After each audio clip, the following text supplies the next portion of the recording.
Gilbert Burns. He joins us right now. Gilbert, how are you? Ariel, I'm doing okay. I'm doing good. Did I say your name correctly, by the way? Is it Durinho? Yeah, that's the nickname. You know what that means, huh? Like little tough one. Yes. And no one has ever doubted your toughness. I know last week was a tough week for you. I want to start at the beginning of the week if we can. I heard via sources close to you that you showed up in Orlando weighing 186 pounds, that this is common for you, but the UFC had concerns with your water loading and how much you weighed. Is that number accurate? Were you weighing 186 pounds? Yeah, it is. After the water load, I wake up, I have like all my coach, I have a group chat that I talk with my coach, my doctor from Brazil. I wake up on that Tuesday at 174, but I was just carrying, like I was putting all my packing in the car to get my way to drive. So I ate and I started my water low. And I can drink a lot of water, like I learned from the guys, like from Vitor, from Chandler, Linton, a couple of guys that trained me, they water load a lot because they say that makes it easier for the cut. So I was doing that in order to make my weight cut easier. So I wake up at 174, but I wake up at 8 a.m. and then I just checked with the UFC at 5 p.m. and I didn't have training yet. So when we get there, it was about 185, 186, but I didn't know we have a weight limit to checking it. I don't know. I always make weight. I was healthy, I was training, and I don't know, but they just after that check with the UFC, I just get in the house. So I get a house over there to stay. Me, Vicente, I have my professor coming to Brazil, my jiu-jitsu professor coming to Brazil. And as soon as we was getting ready to practice, my manager Ali, he just called me, and they said the commission, the UFC, want to cancel the fight, and then that's how I started. Is this typical for you to water load and get as high as 30 pounds over? Is that typical, or are you trying something new this time? No, it's always the same thing. Sometimes go a little. I think that was the first time they got above 85, but I always get close to 80s.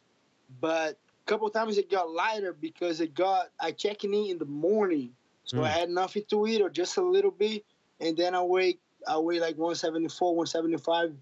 But everyone who does the water load, they know as the day goes and you drink a lot of water, your weight goes up, but you wake up with the light weight. So I just get surprised, I was so prepared for that fight. I put a lot of work, and I couldn't show up. Like I couldn't perform. And consider here in Florida, because I'm living here like 4 years right now.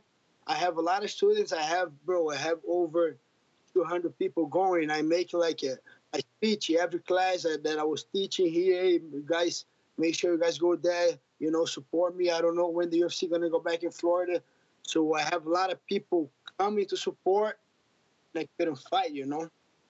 Yeah, I can't imagine how frustrating it was. For those that don't understand, what you go through, could you explain what water loading is and why it's good for a fighter to do this a few days before the fight? Yeah, for sure. So what happened is, especially in my case, I dehydrate. I took the water of my body, like with exercise, a hot bath, about 13, 14 pounds. And I take a lot of water from my body, And what the water load help is that I super hydrate my body. So I put a lot of water, a lot of water. Like we do between 4 or 5 days, like extremely a lot of water, like 3 gallons, sometimes a little bit more than that. Couple fighters just go 2 gallons, but I can't go above 3 gallons. And a couple guys are like that too. Linton Vassell, he's one of my friends, my partners here. He does a lot of water. Mike Chandler, Vitor Belfort, and I used to train with Vitor. He does a lot of water too. And what that helps when you stop drinking the water and start doing the weight cut, you just sweat so much because your body are used to getting a lot of water. So he throws a lot of water off. I just put a lot of water because that makes easier for me to do the weight cut. So I thought I was helping myself. I was doing like something to make my weight cut easier for sure got a little up on the scale, but that's on the I thought on that day that doesn't mean nothing. Means on Friday, on the weigh-ins day that I never miss weight on the UFC. I actually fought with the guys that didn't make weight. It wasn't the first time, so it was kind of hard. And I know the USADA, when the USADA came in, they have a guideline. Like you gotta come close to 170, 171, but it's kind of suggestion. It's not a rule. So at the moment that I started loading the water, I knew my weight was coming high, but I don't care. I just wanna have a good weight cut to perform good on Saturday. I thought that was all about it. And just to be clear, your check-in was Tuesday, right? Tuesday, yes. Okay. And so how does it work? You go there at 5 o'clock, you check in with the UFC, you step on a scale, they see that you weigh 186, and then what happens? So then the UFC didn't say nothing. They Okay. say, "Oh, you cool? I just water load 2 gallons right here. You cool? No problem." So I just checking in. I signed the posters. I get to the house. I was getting ready to practice. So as soon as I make coffee. Me and my Vicente Luque, he was there with me, was getting ready to go to the UFC gym to train. Then my manager Ali Abdelaziz, he just called me. Hey, they want to cancel your fight. You showed up to heaven. Then I just told Ali, I just chewed that 2 gallons of water right here. So let me come back in. I'm gonna start peace in 2 hours. I'm gonna be under 180 soon without training. And if I'm training that I'm on my way right now, bro, tomorrow will be below. Tomorrow I'm no 100% sure I'm gonna wake up below below 75, like 72. And they say, okay, let me do some couple calls. So he called the UFC commission, doctor, lawyer, everyone get involved with. So I think they say it was kind of safe for me to don't even start the process to do the weight cut. Even that I did that before, but I don't know how the commission works in Florida. I heard a lot of bad things from the commission, but I work for the UFC. I had no problem, never ever with the UFC, and it was kind of devastating for me. I was, put a lot of work for that. I believe I was one of my best shapes for coming to that fight, but I just accept the order. Fight was devastating in the beginning, especially that I kind of got to call all the coaches, explain, call my wife, my friends, family, everyone. A lot of guys support me in Brazil too. Was just crazy, I've been working so hard and I couldn't perform. It's not even about financial money. For sure, I want to make that money, but I don't fight for that. I just wanna perform, bro. I was training like 10 weeks for that fight. Getting prepared, paying physical therapists, conditioning, dieting, nutritionists, everybody. Like, I don't know, bro. Just so frustrating. I'm trying to get over right now, trying to relax. Even my older brother, we had a good conversation. He was one of the guys that helped me a lot. Overcoming that. He's a Navy SEAL in Brazil. He's still a black belt in jiu-jitsu. And then one thing that he said was a thing that helped me so much. He just said, bro, sometimes we gotta give it, but the give is not rapid. So take it as a give. I know it sounds crazy, sounds weird, but you can't do nothing about it. So relax, enjoy your family, and go for the next. That's what I'm doing right now, trying to do right now. To the best of your knowledge, was it the UFC or the Florida Commission that made the call to remove you from the fight? I think it was the commission with the UFC, but I think it was, I'm not sure, but I think it was the commission. Okay. And are you now going to change any of your weight cutting routine practices as a result of what happened? Yeah, I just spoke with my doctor. He was one of the best one that, they have that problem in Brazil from the hotel with the UFC Machida, Yeah. the last UFC Brazil. Yeah. My doctor was one of the guys that helped a lot of guys to make weight, like changing plans because the hot bath wasn't working. So we just thought we're kind of still gonna do the same strategy, water load, but I'm gonna come lighter. Like it's kind of crazy because everyone on the UFC is kind of one or two weight divisions above the weights that he fights. Even One of the guys that I like so much to watch in 170 is Darren Till. He even said, I'm a light heavyweight fighting a welterweight. That's me too. I'm kind of almost a middleweight. I walk around 185, and I'm fighting a lightweight. So, like a lot of guys do. So right now, I need to get lower. I'm just gonna make sure I'm gonna fight. So they still don't have a specific guideline or rules. Okay, you need to come on that specific weight. They have a suggestion, but for sure now I gotta adapt. I don't want to go there, do all my preparation and get that kind of performance. So right now I'm gonna get there.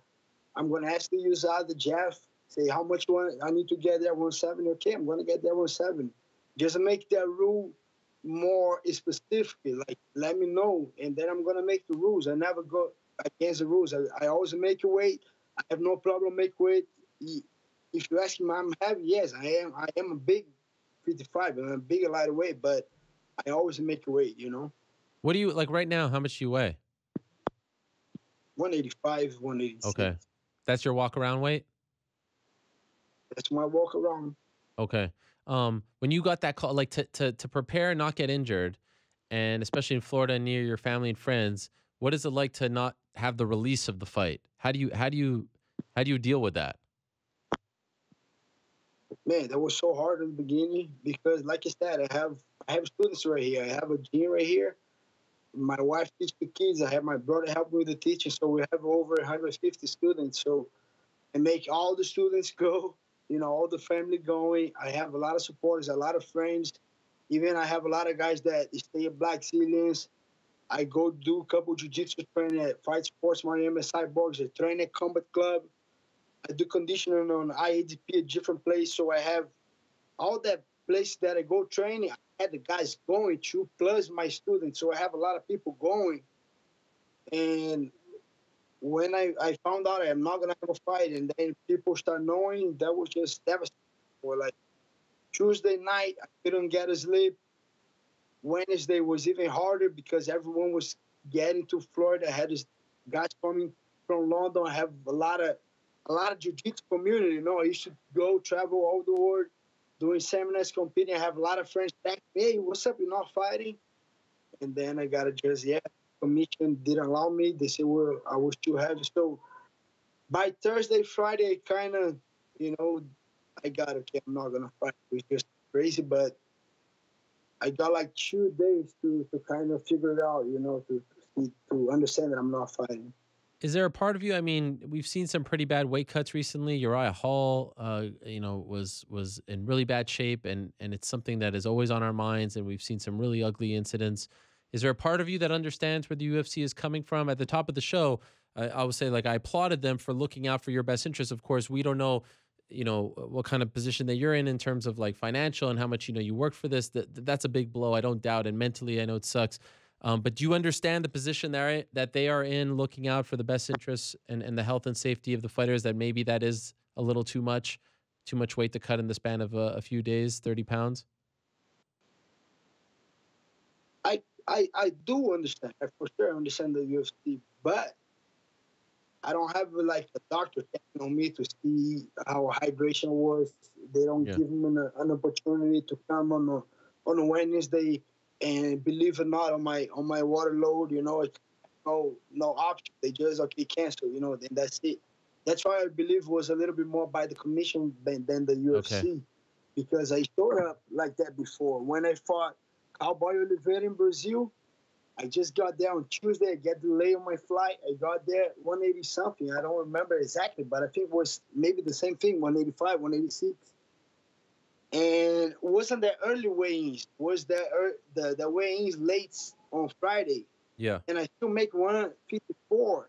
And I fought 3 rounds. Tough guy, got beat the first 2 rounds, and I finished the fight. Still finishing the fight. So I always make weight, even show it up heavy. But I think each case is different, and if they have new rules right now, just let me know, and then I'm gonna be on the rules. It's just I understand. I do understand. They kind of try to clean the sport, make it more, more safe. But let me know, that I'm gonna adapt. I'm gonna need to change. But doesn't take them by example. Or you two have, you're not fighting. So what? all my preparation, all the money that I put in, all the hours, all the coach, all the sport, the sport that I bring, all the partners, my teammates, all the work, sacrifice, diets, bring my family, bring my professor from Brazil. It just, just make me frustrated. Like if you're gonna do that, okay, making the numbers, making real. Make it official. You 55, want 55. right. You want to know What? exactly. You want to know exactly. You can't be over 170, right? You want it. You want a hard number, a Yeah, hard rule. sure, give me a Yeah. number. Don't come with Right. a guideline. Oh, we have a suggestion. Oh, yeah, but that's too much. How much is too much? I don't Sure. know. We just saw Yoel Romero didn't make weight, and now he's gonna fight for the champion. So it's just crazy. Like so I do understand, but on the other time, like it's just I just bet they have new rules now that you gotta come with the 15%, but you know I I don't know about the new rules yet. If they make clear, I'm gonna make the weight and I'm gonna have no issue. I know for sure, How much money do you think you lost as a result of all of this? bro. I don't. So I have my personal physical therapist that I work with him by camp or close by camp. He's over like 2 grand because I train. I like to say I like to work hard. I don't train just that simple session. If I can do more, I'm gonna do more. I'm gonna extra run. I'm gonna extra do something. So on that camp, I'm going over Miami 1 or 2 times a week to train with Cyborg. So I pay the gym over there, kind of 150 a month. Then I have my conditioning that they do all the camp from me at IADP with JC Santana. So I pay monthly. I think total I expand without getting nothing in return. So 2, 6, about kind of 5 grand that I put on that camp, 6 grand, and I get no, and then I get nothing. Like, Right. Right. plus I'm like I had just a sponsor to sponsor me the car to go all the way there. I had a couple of sponsors that helped me out, but I still put in a lot of money, extra money, getting nothing back. Just if the new rules are there, just let me know, let everyone knows, and I'm gonna make weight. I'm gonna honor my contract. Last thing for you, Gilbert, and I really appreciate you coming on and talking about this. There are some reports that you're fighting Lando Venata in April. Is that true? Yeah, we're talking. I think we verbally he accepted the fight. Me too. I want to fight. I just had the camp, so yeah, we're still finalizing the contract. But I heard. Yeah, a lot of guys Okay. talking. Things almost sure. We didn't sign yet, but verbally he said yes. He said yes. I think we had a fight. Which card? It's on April 14th. Justin Okay. Gage against Dustin Poirier, Yeah, Glendale. Arizona. Okay. Well, again, I'm sorry this happened. Glad that you're okay. I'm very sorry it went down this way, but I appreciate you coming on and talking about this, Gilbert. Thank you. Thank you, Ariel. Thank you, everyone. And let's go to the next one. Now it's a different fight, way different style, but I'm gonna get prepared for that one. I wish you the best. Thank you very much, Gilbert. We'll see you next time.